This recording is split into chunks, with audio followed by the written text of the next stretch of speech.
Hey guys, welcome to my YouTube channel यूनिपिक। आज की वीडियो में हम डिस्कस करेंगे एटॉमिक मासेस के बारे में। ठीक है, तो आइए स्टार्ट करते हैं। Since atoms are very small in size, its mass is very small and determining its mass is very difficult. Determining its mass is very difficult. तो ये क्या कह रहे हैं, जो एटम्स होते हैं वो बहुत ही ज़्यादा छोटे साइज़ के होते हैं।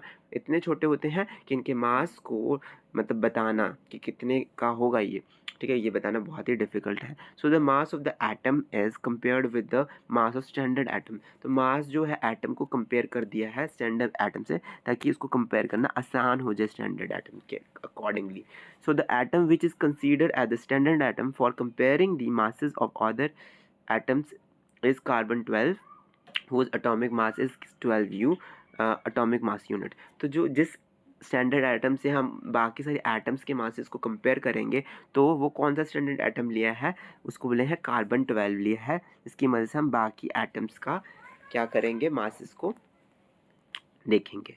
ठीक है, तो इसका मास क्या है 12U, जिसको एटॉमिक मास यूनिट भी बोलते हैं। मीन्स 1 एटॉमिक मास यूनिट को U से रिप्रेजेंट करते हैं, उसका मास क्या होगा 1/12 of the mass of carbon 12 atom. ठीक है, 1 एटॉमिक मास यूनिट का क्या बोलेंगे, मास क्या होगा 1/12 of the mass of carbon atom. ठीक है, ये होता है। तो the atomic mass of an element is defined as the mass average mass of the atom of the element compared with 1/12 of the mass of carbon 12 atoms. तो जो भी मैंने ऊपर ये चीज़ लाइन लिखी है, इसी को घुमा फिरा के इस वाले पैरा में बोला गया है कि एटॉमिक मास जो एलिमेंट का वो क्या बताता है कि जो एवरेज मास होगा एटम का, एटम के एलिमेंट का, उसको कंपेयर किया जाएगा 1/12 of the mass of the carbon 12 atom.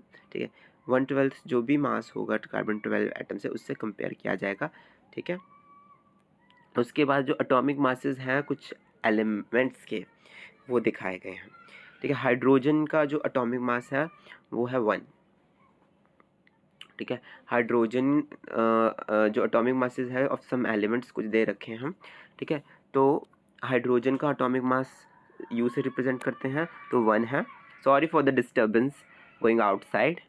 ठीक है, सो हाइड्रोजन का एटॉमिक मास क्या है 1U, कार्बन का 12U और नाइट्रोजन का 14U, ऑक्सीजन का 16U, सोडियम का 23U। सोडियम और सल्फर का थोड़ा ना उल्टा सीधा है, तो इसको याद रखना। सल्फर का 32 होता है, वेरस सोडियम का 23 होता है। इसमें बच्चे कंफ्यूज हो जाते हैं। मैग्नीशियम का 24, एल्यूमिनियम का 27, क्लोरीन का बहुत ही यूनिक है और ये याद ही रखना है 35.5 एंड कैल्शियम का 40। तो ये जो थे बेसिक थे, जिसके एटॉमिक मास आपको पता होने चाहिए। ये आने वाले जो फॉर्मूलाज हैं हमें निकालना है, वेट निकालना है, उसके लिए बहुत ही ज़्यादा इम्पॉर्टेंट है। सो अगर आपको मेरा एटॉमिक मास से रिलेटेड वाली वीडियो पसंद आई है, तो आप लाइक कीजिए वीडियो को और मेरे चैनल को सब्सक्राइब कर दीजिए। Thank you for watching it.